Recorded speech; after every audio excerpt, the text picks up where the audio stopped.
Darkness. Cold. Silence that screamed. Daniel Raker lay curled on the metal floor of Isolation Unit 9, where time didn't exist and pain was routine. The air smelled of sterilized despair, metal, sweat, and scorched nerves. The Cathal didn't just punish their prisoners, they erased them. Neural needles drilled into memory cores. Lights flashed in patterns meant to fracture minds. Voices, alien, echoing, whispered foreign commands inside skulls. Daniel had once been part of an Earth expedition, bright-eyed, ambitious. Now he was just Subject 72H, lost in the endless halls of the Cathal Dominion. No name, no past. Just fragments of thought spinning in a void. They said Earth was gone. A lie? A forgotten truth? In Unit 9, hope died quietly. This place was a test zone for Cathal psychological warfare, each prisoner a broken experiment, each moment another method of dehumanization. Daniel's muscles twitched from phantom shocks. His sleep, when allowed, was plagued with static-filled dreams and the metallic click of Cathal boots. But somewhere, in the deepest pit of his ruined mind, a whisper still lived. A word, a fragment. Earth. And though Daniel didn't know what it meant, it was his only shield against the drowning void. Daniel didn't know what day it was. He didn't even know what time meant anymore. They had shredded his memory with precision. The neural reprogrammers tore through thoughts like scalpels through tissue. He remembered colors, red, blue, green, but not what they meant. He recalled sounds, laughter maybe, but the faces were gone. He knew pain like an old friend, constant and inescapable. But Earth, that word, came back. Sometimes whispered in dreams, sometimes echoing in the silence. Earth, a ghost word. A home? A person? His hands shook when he tried to recall his name. Danielle? He mumbled. It felt right. Not safe, but real. The Cathal's manipulation was designed to wipe identity, remove self. The lights in Unit 9 pulsed in sequences meant to confuse the mind's sense of rhythm. Voices played recordings of other prisoners begging, breaking, turning into drones. And every day he watched himself drift closer to that fate. But something resisted. A smell once triggered a memory of grass. Cold metal reminded him of a ship. And once, after a reconditioning session, he whispered something he didn't understand. Mom. He clung to these scraps, names, sounds, a laugh that might have been his. They were more precious than food, more powerful than the drugs they pumped into his veins. The worst part wasn't the pain. It was the emptiness, being hollow. And yet, he was not completely hollow. Not yet. A flicker of identity like the last embers of a fire glowed faintly inside, hidden from the Cathal, even from himself, waiting. Daniel wasn't alone in Unit 9. Across the narrow hall, behind shimmering force fields, other prisoners sat, twitched, or stared blankly into the void.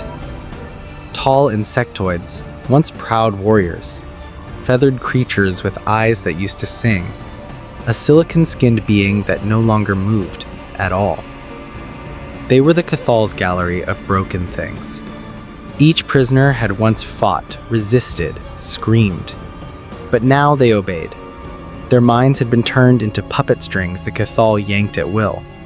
Sometimes one would repeat the same word over and over, like a scratched record. Sometimes they wept, even when they didn't know why. Daniel watched them with growing fear. One day, he saw a fellow prisoner, a feline-like alien with deep amber eyes, claw at her own skin until she bled.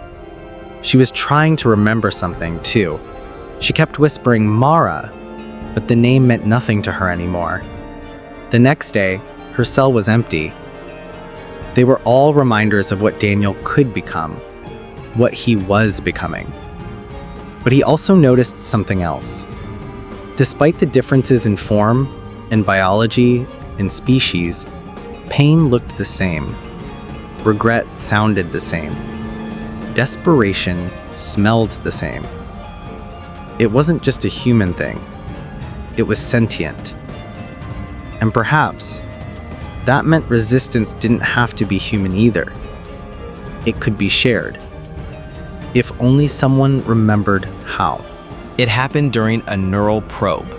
The Cathal inserted memory spikes into Daniel's cortex. The usual routine. Bright lights, pain, then darkness.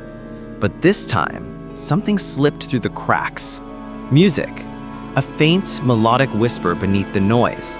Not alien, not synthetic.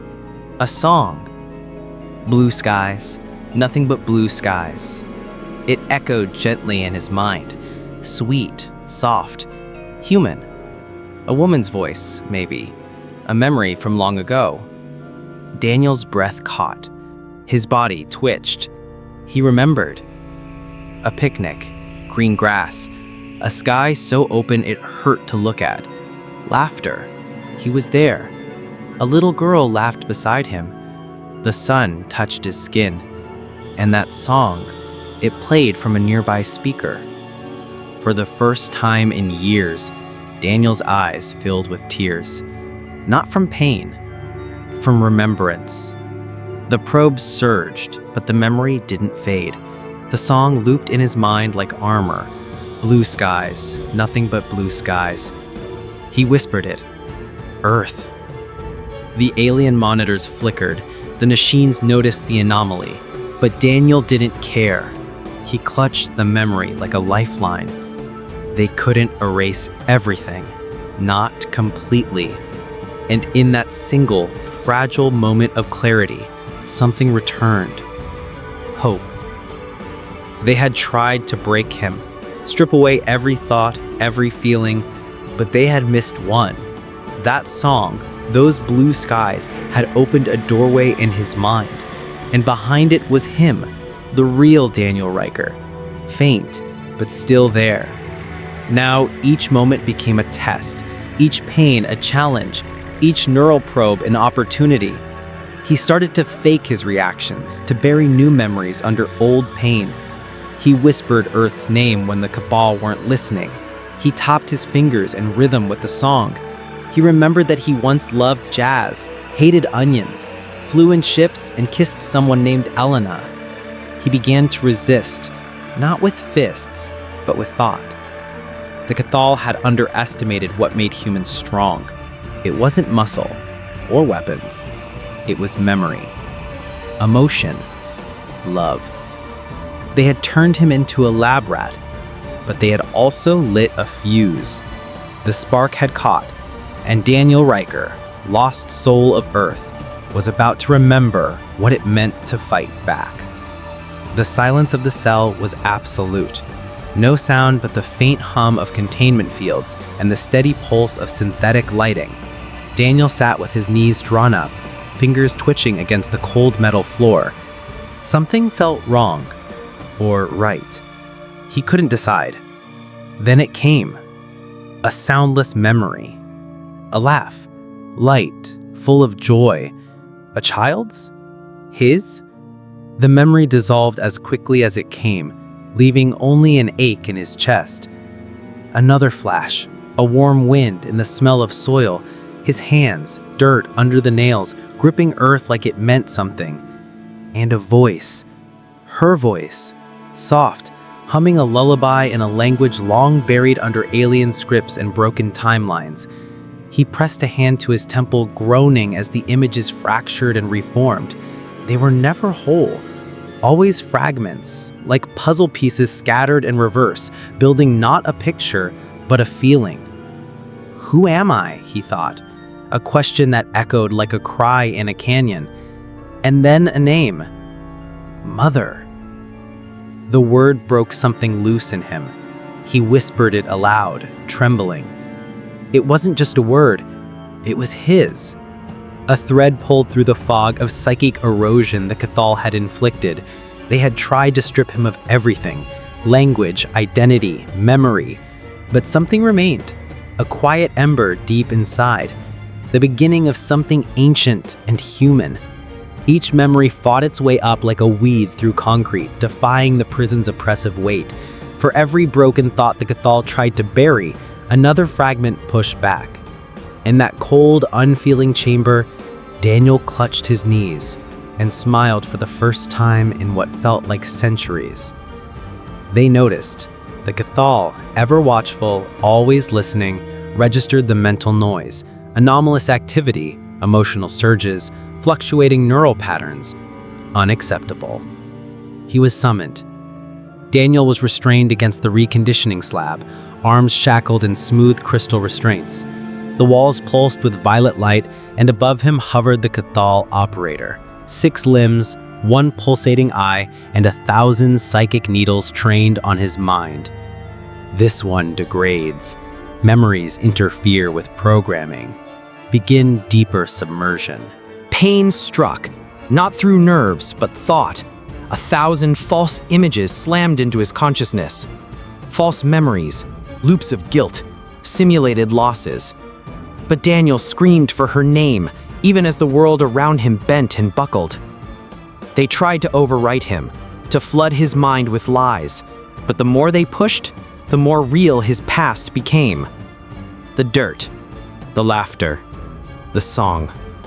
"You will forget," a voice slithered into his skull. "No," he choked, eyes blazing, teeth clenched. "I remember." They tried harder, but the mind, even under siege, had teeth.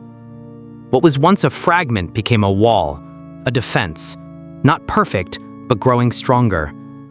In their desperation, the Cathal revealed their fear that even one human, fractured and alone, could resist them with nothing but memory. Daniel was commanded to kneel. He stood. The shock in the chamber was almost physical. The other prisoners turned their heads, slowly, uncertainly. The Cathal handler's eye darkened, unreadable. "Kneel." Daniel raised his chin, hands clenched. "My name is Daniel," he said. The words were small, simple, but they thundered in the minds of those listening.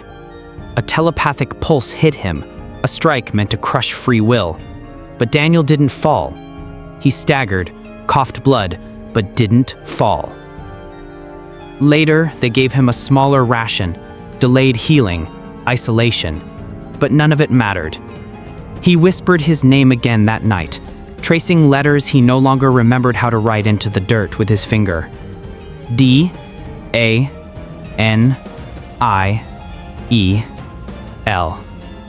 The smallest defiance, yet monumental. Each act chipped away at their control, not over his body, but over his mind. Every time he disobeyed, even a glance, a breath out of rhythm, it echoed in the silence, a signal. Others began watching him differently, as if remembering they could watch. Hope, invisible and poisonous to tyrants, had taken root. It started with a whisper in his mind, not his. "Pain. You carry pain." Daniel turned to see her, Ulatai, a species he didn't recognize. Tall, bone-thin, skin like molten crystal veined with flickers of light, but her eyes, black, endless, were filled with recognition. "I've seen you. In your dreams." He recoiled, uncertain, but Ulatai was no threat. Her telepathy, once elegant and fluid, had been shattered by Cathal experiments. Now her mind was jagged, broken mirrors barely holding together. But something strange happened when she touched his hand. A memory flickered between them. A tree, a summer sun, the smell of baking bread. Not hers. His. Ulatai gasped. Her own memories, long buried, shook loose. A symphony of past joy and sorrow erupted in her consciousness.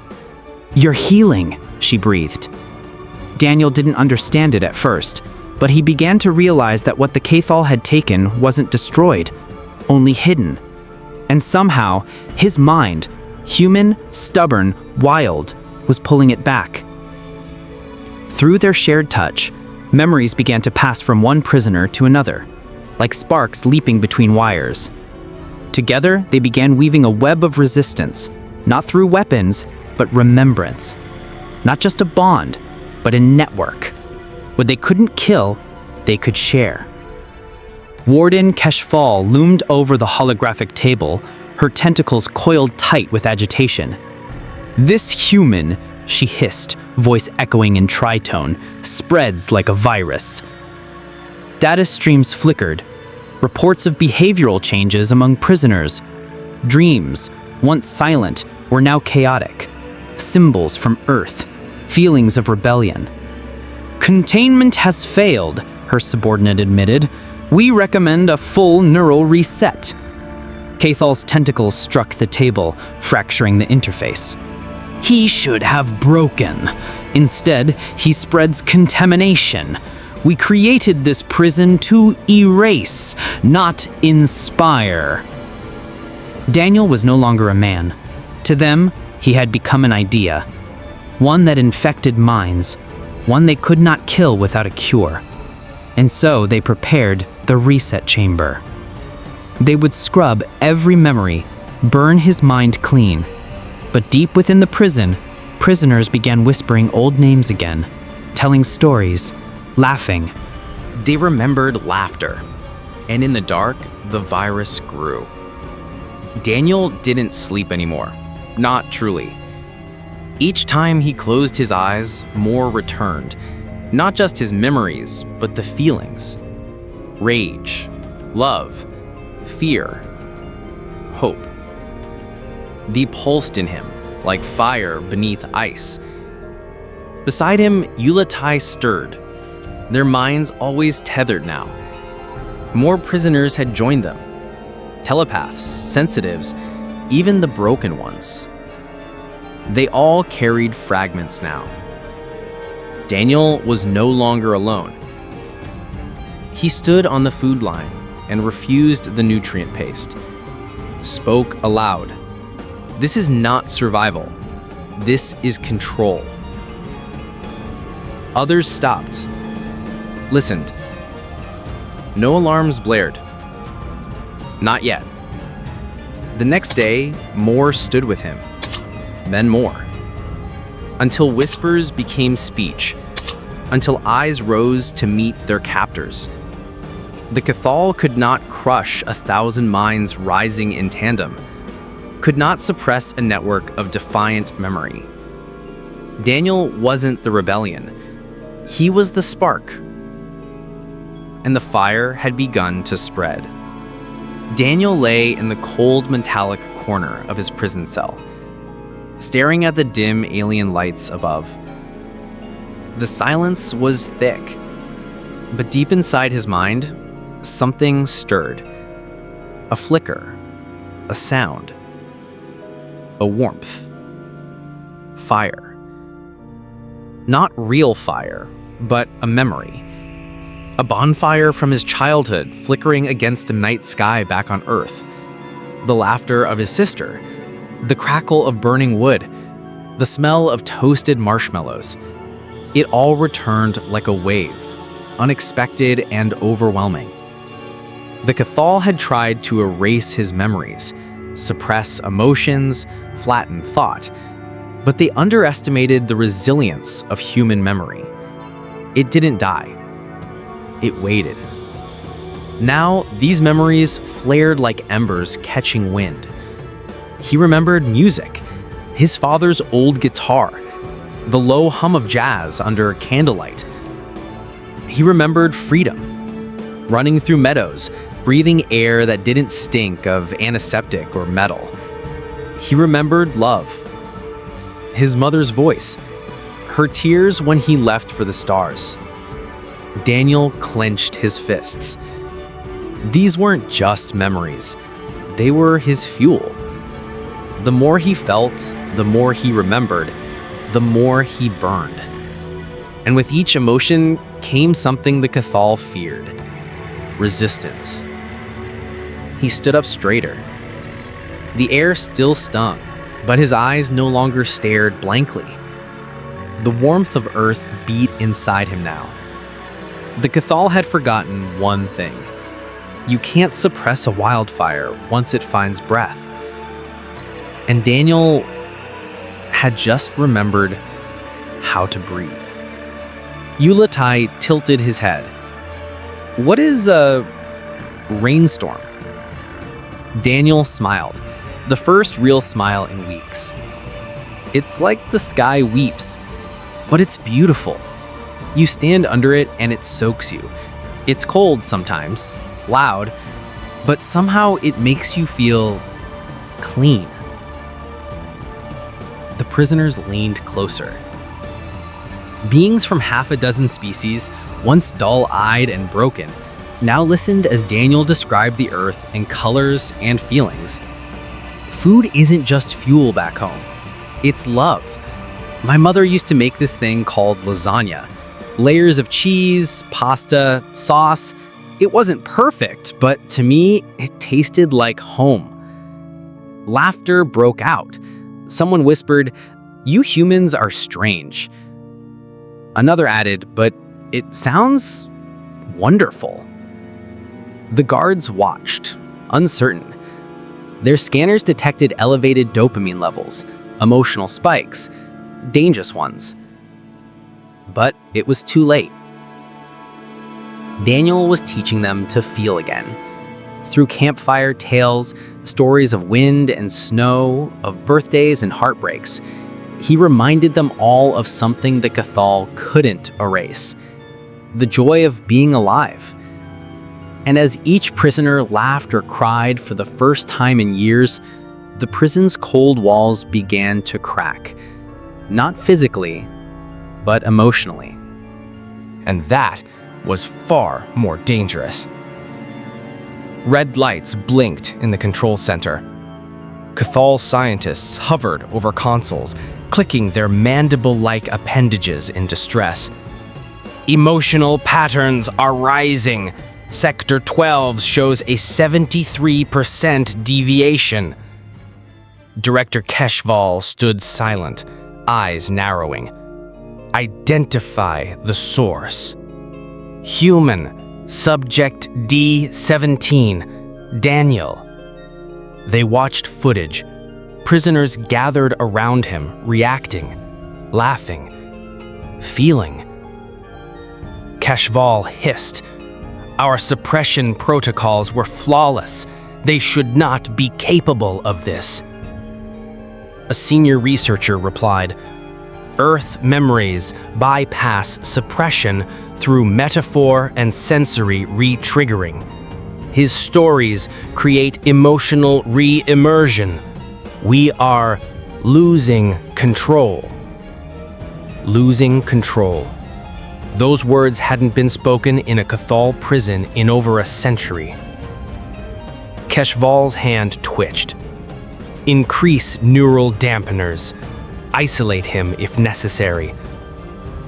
But deep down, even she felt it. A shift. A tremor. The humans weren't just surviving, they were reawakening, and the Cathal had no idea how to stop it.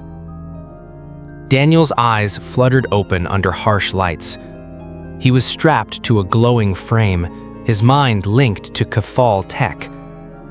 We will now replicate emotional stimuli. Begin simulation. Images flickered. Childhood toys, birthday songs, ocean waves. But they didn't fade, they deepened. Unlike other species, Daniel's emotional response grew stronger under analysis. It fed on the memory. The Cathal scientists whispered in confusion. The system cannot contain the flux. Emotional output exceeds tolerance levels. Daniel chuckled through gritted teeth. Trying to measure a soul with a machine? A technician panicked. Abort simulation. The neural net is... Sparks erupted from the console. The simulation failed. Keshval stood watching behind glass, fists clenched. His mind resists. Why? The lead technician hesitated. Emotion is not data. It is connection. We can't replicate that. Daniel, despite pain, stared at them. You want to know why Earth can't be broken? Because we feel. We hurt. We hope. And hope doesn't die in labs. As they dragged him out, he smiled. They were scared now. The young technician, Nirok, had been quiet, observing, listening. One evening, with Daniel restrained but awake, Nirok leaned close. His voice was uncertain. What is grief? Daniel didn't answer at first. Then he looked up, meeting Nirok's eyes. It's proof that I loved something. Silence. Nirok blinked. You mourn because you loved? Daniel nodded. You only grieve when something mattered. When someone mattered. Nirok looked away. His kind had evolved past individual emotion, or so they claimed. But in that moment, his hands trembled. He felt something cold and empty. A crack had formed. He would never see the universe the same way again. The great courtyard was silent. Prisoners lined up in ranks, forced to watch. Keshval stood high on the platform, Daniel kneeling before her. You brought corruption, she hissed. Emotion, division, disorder. Daniel looked up, bloodied but unbroken. No, I brought truth. The guards lifted their weapons. Keshval's voice boomed, Let this be a warning. Emotion is weakness. Humanity will not infect the rest. But as she said it, she hesitated. She saw the prisoners, silent, still, but their eyes, fierce, united. They no longer feared her. They feared losing him. As the weapon charged, a low hum buzzed across the yard. One prisoner stepped forward, then another, and another. It wasn't loud, but it was powerful. A hum, a song, an old earth hymn, passed from Daniel's lips to theirs in secret. Keshval's eyes widened. Stop them! But the guards hesitated. Even the alien prisoners now stood shoulder to shoulder with the humans. Yulatai whispered, He woke us up. The tension shattered. In that single breath, rebellion sparked. Daniel smiled, eyes locked with Keshval. You should have killed me when I was broken. And just like that, the fire returned, stronger, brighter, unstoppable. The prison walls were cold and unyielding, their dull gray stone betraying no hint of the suffering within. As the execution chamber buzzed with the mechanical hum of the containment field, Daniel's mind began to stir, awakened by an unfamiliar clarity. His memories, faded, buried under years of torment, came rushing back like a flood breaking through a dam. He was a child again, the warmth of his father's hands on his shoulders, the scent of freshly tilled earth, his father's voice, You are earth, son, even in darkness. That memory hit him with such force that it nearly knocked the breath out of him. His father had always been a man of few words, but those words were the foundation of his entire existence. Humanity, his people, his culture, his roots, had always been the core of his identity. His father's words whispered in his ear long before the war had always been a comfort. Now, as the countdown to his death ticked away, those words became his resolve. His father had believed in humanity's unbreakable spirit, and now, in this moment of clarity, Daniel could feel it surging through him again, humanity's strength, its creativity, its relentless push against the impossible. As his execution loomed, Daniel felt the weight of his father's sacrifice. It wasn't just his father who had died for Earth. It was every person, every child, every dream that had ever been extinguished by the Cthal. And in his final moments, he wasn't just remembering his father, he was remembering Earth itself. In the silence of the execution chamber, Daniel stood, his face calm despite the growing tension in the room.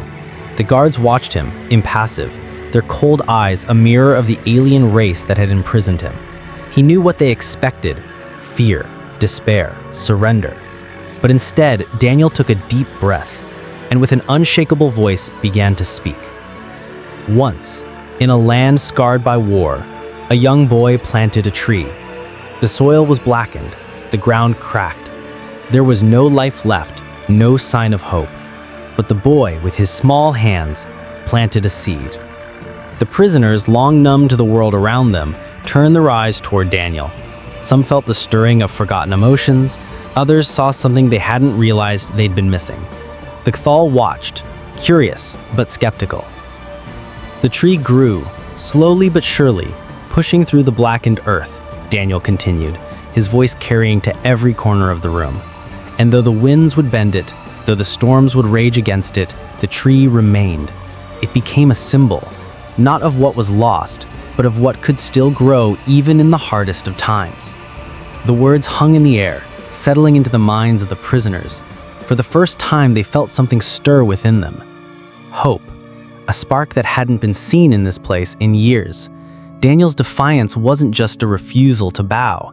It was a statement of what was still possible, even in the face of complete destruction. He looked directly at the Cathal officers, a defiant spark in his eyes. The boy planted a tree, and that tree will grow no matter what you do. Daniel's words didn't die in the chamber. They spread. They resonated. The prison, a massive labyrinth of cells and hallways, had always been controlled by the Cathal through a simulation grid. A grid designed to suppress the prisoners' emotions, keeping them docile, obedient, and malleable. But now, with Daniel's story echoing in their minds, something began to change. Inside the simulation grid, the prisoners' thoughts became clearer. Emotions that had been buried deep within them for years, fear, hope, anger, began to resurface. And with those emotions came clarity. They remembered who they were. They remembered Earth. The simulation grid flickered, a sign of disturbance. The prisoners began to stir, not with mindless rage, but with purpose. They were no longer the broken shells of people who had been taught to hate. They were humans, with a legacy of resilience. Their bond to one another, the shared memory of Earth, and Daniel's words forged a new path. A path toward rebellion, not fueled by blind rage, but by an awakened understanding of their own worth. Daniel's words had acted as a bridge, linking their suppressed emotions and the faintest memories of a lost world. And as the simulation grid hummed with activity, the prisoners were no longer slaves to their circumstances. They were fighters, bound together by a collective awakening. On the other side of the prison, Nirak, the young Cathal technician, stood in front of a panel. He had been there before, countless times, programming and maintaining the neural suppressors that controlled the prisoners' minds. But today, his hands trembled as he stared at the kill switch, the device that kept the prisoners locked in emotional darkness. He could still hear Daniel's voice, the story of the boy planting the tree, of survival, of hope, of resilience. It resonated within him like a storm. He had never been a believer in the Cathal cause, not really, but he had never questioned it either, until now. His fingers hovered over the control panel. The Cathal had given him power over these prisoners, to keep them docile, to ensure their compliance. But now, as he thought of Daniel's story, of the boy in the tree, he felt the weight of what was at stake. With a final defiant breath, Nirak pressed the button. The neural kill switch deactivated. Immediately, a wave of clarity swept through the prison. The prisoners' emotional suppressors were gone. No longer bound by the Cathal's control, they could think, feel, and remember. The rebellion had begun in earnest. Nirak stepped away from the panel, a weight lifting from his chest. He had chosen humanity over his own kind, and the consequences of that choice were yet to unfold. With the suppressors gone, chaos was inevitable, but this wasn't a mindless riot. It was a storm of clarity, an awakening of the soul. The prisoners flooded the hallways, their emotions raw and unrestrained. Some cried out, others shouted, but most stood in stunned silence, as if they had just realized what they were capable of. For so long, they had been shackled by their own fear, manipulated by their own pain. Now they were free. And with that freedom came a new kind of fury. It wasn't a rage born of hatred, it was the fury of reclaiming something that had been stolen from them, their humanity.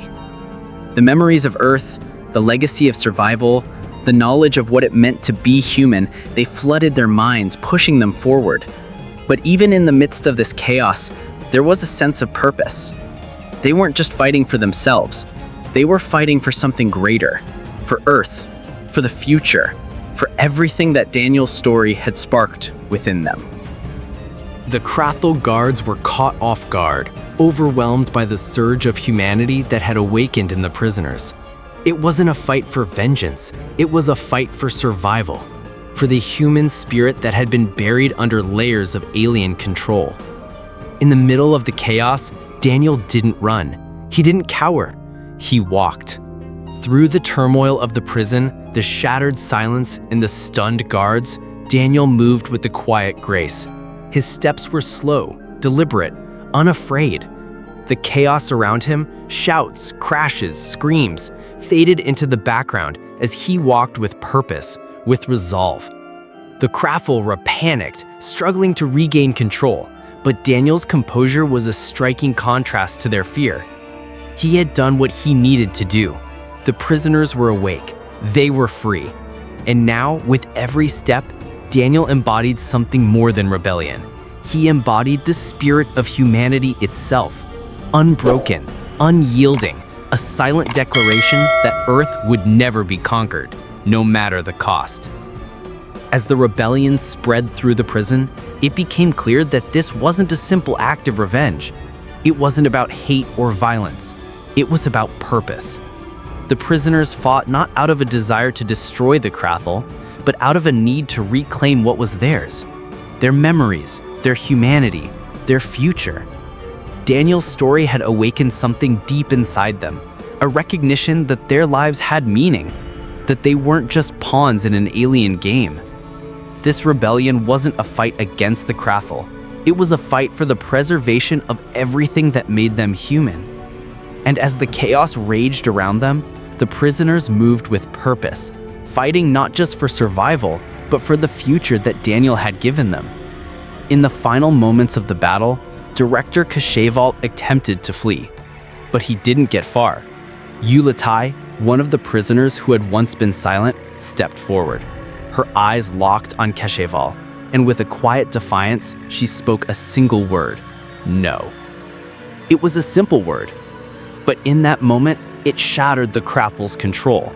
The rebellion had reached its peak, and with Yulatai's word, the Krathel's authority in the prison crumbled. It was the final act of defiance, the symbol of everything the prisoners had fought for: freedom, unity, humanity. The Krathel were defeated, not through violence, but through the power of the prisoners' unity and the strength of their shared purpose. The rebellion was over, and humanity had won. The vastness of space felt both intimidating and exhilarating as the survivors of the Krathel prison facility floated into the unknown. For years, they had been prisoners of an alien empire, their bodies scarred, their spirits nearly broken. Yet now, they were free. The ship they commandeered, once an instrument of their torment, had become their escape vessel, carrying them far from the Krathel's reach. Daniel, the reluctant leader, stood at the helm. His fingers gripped the control panel, but his mind was elsewhere, on the faces of the people behind him, the ones he had fought beside, the ones he had lost. They had made it out together, against all odds. "I never thought I'd see the stars again," murmured Alira. Her voice was hoarse, but there was something almost reverent in it now, as if the darkness had finally lifted from her soul. "We're free, Alira," Daniel said, his voice steady, but carrying the weight of their shared history. "But now we need to find our place in this universe. It's wide, but it's also unforgiving. We've made it this far, but we must stay together." His words hung in the air, not just a command, but a plea. The unknown stretched before them, vast and uncharted, but for the first time, it didn't seem like a threat. It felt like a chance. As the ship sped toward the stars, they left the horrors of the Cathal facility behind, but Daniel knew this was just the beginning. They weren't just survivors anymore. They were the seeds of something new, a movement born from rebellion, and together, they would find their destiny. Days passed as they drifted through the void, and just as hope began to feel like a distant memory, a flicker appeared on the radar. The survivors turned to it, unsure whether it was a friend or foe. Then, the unmistakable outline of a fleet emerged from the depths of space. The ships were battered but unmistakably human, an old, familiar design. A cheer rose from the crew. Their message had been received, their signal returned. Is that? Illyra's voice cracked with disbelief.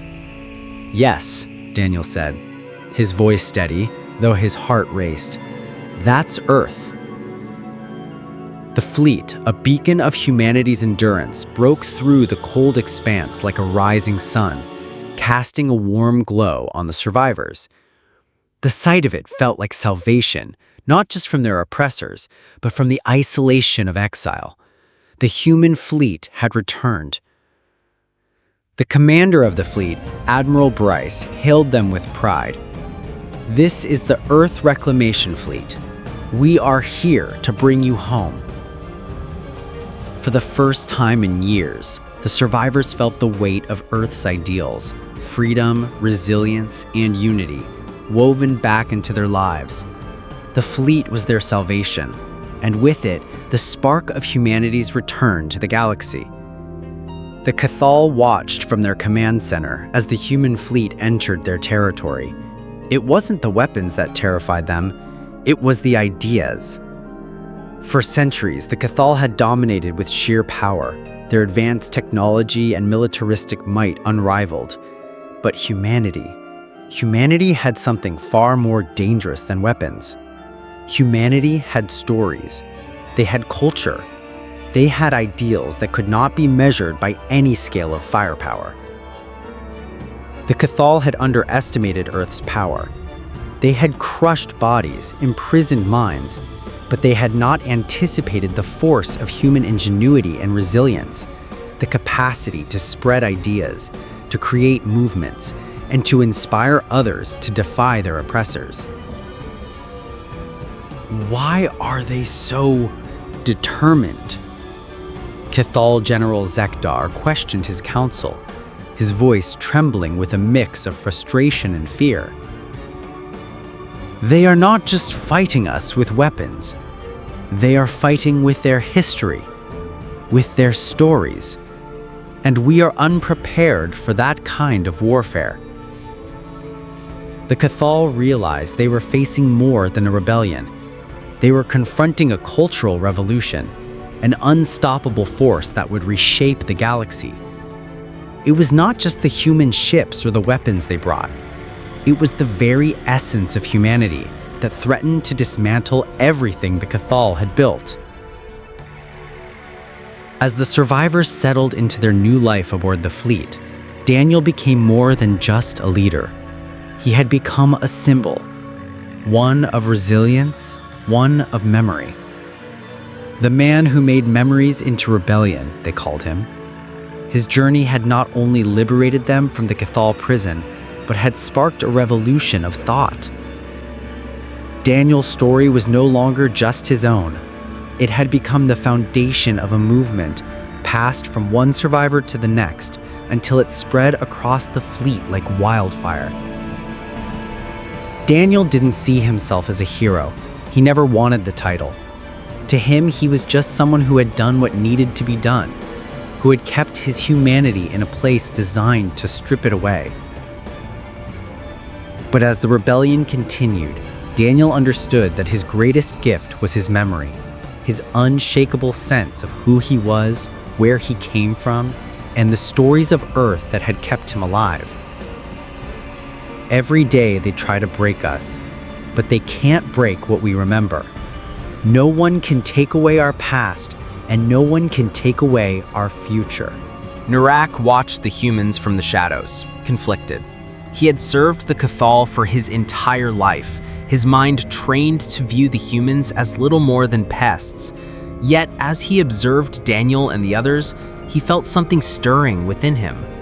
The humans didn't just fight to survive. They fought for something far greater, something he couldn't name. It was their memories, their stories, their ability to adapt, to persevere. It was something the Cathal didn't understand.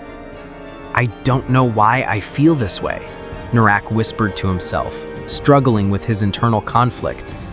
"I don't understand them, but I can't help but want to." In that moment, Narak made a decision. He would leave the Cathal. He didn't know where he would go or how he would fit into the human cause, but he couldn't deny the pull of their strength. His defection wasn't just an escape, it was a search for something he didn't even understand. But it was real. It was humanity's soul calling to him.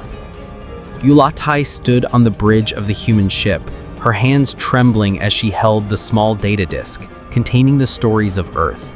They were memories, songs, tales of struggle, survival, and triumph. Earth's legacy was now in her hands.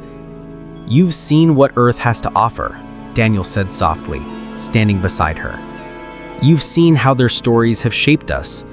Will you carry this with you?" Ulatai nodded. "I never understood humanity, but I will return. I will carry their stories back to my people. Perhaps in time they will understand." Her choice wasn't just about duty, it was about belief. She had seen how humanity had defied the odds, how Earth's stories had inspired hope in even the most unlikely of places. Her return to her own people would bring a ripple of change, one that would spread through the galaxy like the stories of Earth itself. The survivors no longer wore the shackles of captivity. They had broken free from their prison, not just in body, but in spirit. They were no longer defined by their past, but by their choices and their futures. "Free," Elira whispered as she gazed out at the stars. "For the first time, I can choose who I want to be." They were no longer just survivors. They were the architects of their own future.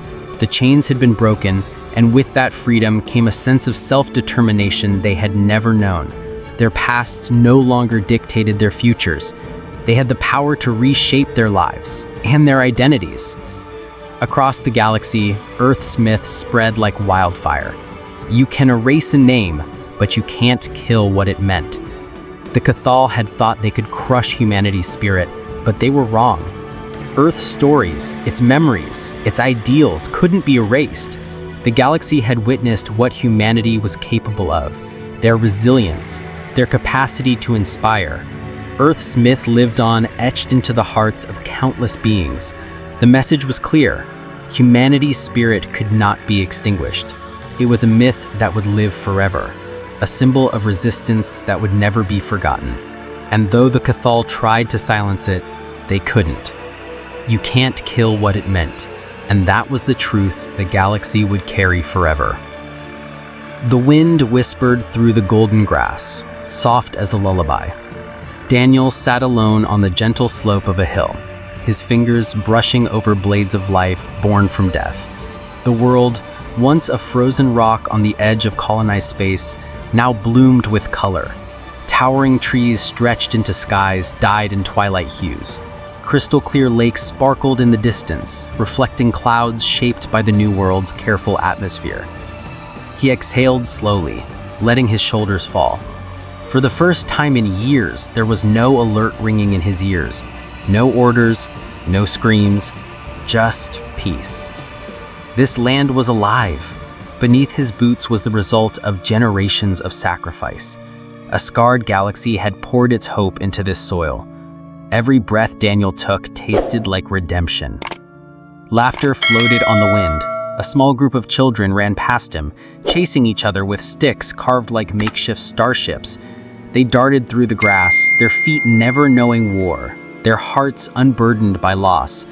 One child, a girl with wide eyes and tangled hair, paused and looked up at Daniel. "Mister," she asked, tilting her head, "did Earth really sing to you?" He blinked, surprised. That question hadn't touched his ears in decades. The other children giggled and nudged her. "It's just a story," one boy whispered. "A silly one." But the girl stood her ground, her eyes shining. "I want to know." Daniel smiled faintly. That question wasn't silly. It was everything. He looked into her eyes, eyes that had never seen a burning sky or a crumbling city. "Yes," he said, his voice soft, cracking slightly. "She still does." The wind seemed to still for a moment, like the world itself listened. It wasn't loud, not like machines or weapons. It was quiet, like rivers speaking to rocks, like rain on windows at night. You don't realize it's there until it's gone. The children listened now, truly listened. But even here, I still hear it. Daniel touched his chest. In here. And that's where Earth lived now. In memory, in heartbeats, in every breath of every survivor. A quiet moment passed. Then Daniel tilted his head back, eyes closed. He hummed, "Blue skies, smiling at me." The melody drifted over the hill, simple and pure. A song from a world most of them had never known. The children fell silent. Even the wind hushed. It wasn't just a tune. It was a thread. A fragile, unbroken line stretching from ruined Earth to this newborn world. Through war, through blood, through loss. Daniel's hum held all of it. Grief, hope, survival. A few of the children started humming with him, off-key and giggling, but somehow it was beautiful. The song would live on. The sun dipped behind the trees, casting long shadows. The children wandered away, still whispering about the song, chasing dreams Daniel could barely remember having. He remained seated, eyes on the stars that blinked into existence above. Worlds had burned, friends had fallen, armies had marched and collapsed. But Earth had sung. And its voice, fragile and enduring, still echoed inside him. He didn't carry relics. He didn't carry medals. He carried something older than any map, deeper than any scar. In the silence between stars, he carried Earth, not in his hands, but in his memory. And she still sang. The galaxy was not at peace, not truly. It merely held its breath. The Lorien Alliance, a patchwork of alien civilizations tied together by shared need rather than trust, teetered on the edge of collapse. Beneath their treaties simmered centuries of old grudges, cultural clashes, and whispered betrayals. Earth, the newest and most unpredictable member of the galactic stage, had been tasked with a dangerous role: peacekeeper. The Earth Peacekeeping Corps, still seen as primitive by some and unsettlingly clever by others, deployed a battalion to Verus, a volatile frontier planet rich in resources and resentment. Here, Earth would try to hold the line, not just for the sake of peace, but to prove humanity's place among the stars. Captain Marcus Hale led one such unit. Known for his tactical brilliance and refusal to give up, he embodied the best of Earth's spirit. Creative, bold, and unbreakable. But even he knew that Verus was a powder keg. Lorien diplomats spoke of peace, but their eyes said otherwise. The skies cracked open with fire. It started as a diplomatic protest, a routine march by a Lorien faction near the human outpost, but it exploded into war within minutes. Plasma fire lit the air, alien screams filled the winds, and Hale's calms bled static and cries for help. Captain Hale, surrounded, bloodied, and missing half his squad, refused to retreat. He understood the cost of failure here. If Earth was seen as weak, the Alliance would crumble. So he rallied his men, screaming orders over gunfire, his voice the only thread keeping his people together. Fall back to the ridge. Cover the medics. We hold until evac. Explosions shook the cliffs. Enemy skimmers darted through the air like hunting hawks. Hale took a direct hit to the shoulder, but didn't flinch. He fired back with a borrowed Lorian weapon, his armor charred and limbs shaking. Then came the final push. To save his remaining squad, he charged the enemy's front, drawing fire, leading them away. It worked. His team made it to the evac shuttle. Hale didn't. When the dust cleared, his body was gone. No signal, no trail, just scorched earth and broken weapons. He was declared MIA, presumed dead. But those who knew Marcus Hale, they never truly believed he was gone. 10 years passed. Varys remained unstable, a ghost planet whispered about in command briefings. Earth moved on, new threats, new alliances. But Hale's name lingered like smoke in a sealed room. His story became a quiet legend among the peacekeepers, the man who held the line and vanished. Lieutenant Sarah Denev capped his dog tax. She had been his second in command, the one who dragged the wounded back to the shuttle. Every year she sent a request to reopen the investigation. Every year she was denied. But Varys never truly left her. It haunted her dreams. Across the stars, Earth's grip on the Alliance frayed. Communication to frontier worlds like Varys grew thinner, slower, and less trusted. The galaxy seemed to stretch wider. Space, once a place of hope, now felt more like a maze with vanishing exits. Officially, Marcus Hale was a fallen hero. Unofficially, the Void still held secrets. It came as a data spike through the long-range relay stations, a message encrypted in Earth military code, but altered. The King of Varys requests parley with the Earth Command. Attached was a short holowit, a tall figure armored in gold and black with flowing robes of native Veyran silk, stood beneath alien banners. He removed his helmet. It was Marcus Hale, older, scarred, but unmistakably alive. The room fell silent. The generals debated authenticity. The Alliance demanded answers. The message bore Veyran royal markings, symbols Earth didn't even know existed. How had he survived? And more shocking, how had he become king? Questions flooded Earth Command, but one rang louder than the rest. Was he still one of them? Was it truly Marcus Hale, or a puppet wearing his face? His voice was calm in the message, commanding. He spoke of stability on Varys, of a new society rising from the ashes, and of needing Earth's cooperation for the sake of peace. But something was different. He no longer spoke like a soldier. Denev rewatched the holowit a dozen times. She caught small things, the way he stood, how he gestured with his left hand instead of his dominant right, how he addressed Earth Command like a foreign government. What had happened to him? Had the war changed him? Had the aliens? Or had he simply evolved into something else? The council debated for weeks. Was he a threat or a bridge? Should they respond or strike? Behind every whisper, one truth echoed. No human had ever become royalty on an alien world. Until now. They chose Lieutenant Sarah Denev to lead the team. She didn't hesitate. The diplomatic party was small, 4 humans, 2 Lorian interpreters, and 1 AI diplomat, but heavily trained, not just in politics, but survival. The mission was simple: meet with Hale, assess his intentions, and determine if peace was still possible.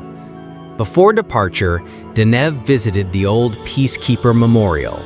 Hale's name was etched in steel. She placed her hand on it, then turned away. Let's go bring him home. Their ship cut through space toward Varys. The world grew in the viewport, scarred and storm-wrapped. They didn't know what they would find, but Sarah knew one thing. Marcus Hale was no longer just a missing soldier. He was a king, and kings had power, the kind that could save worlds or burn them.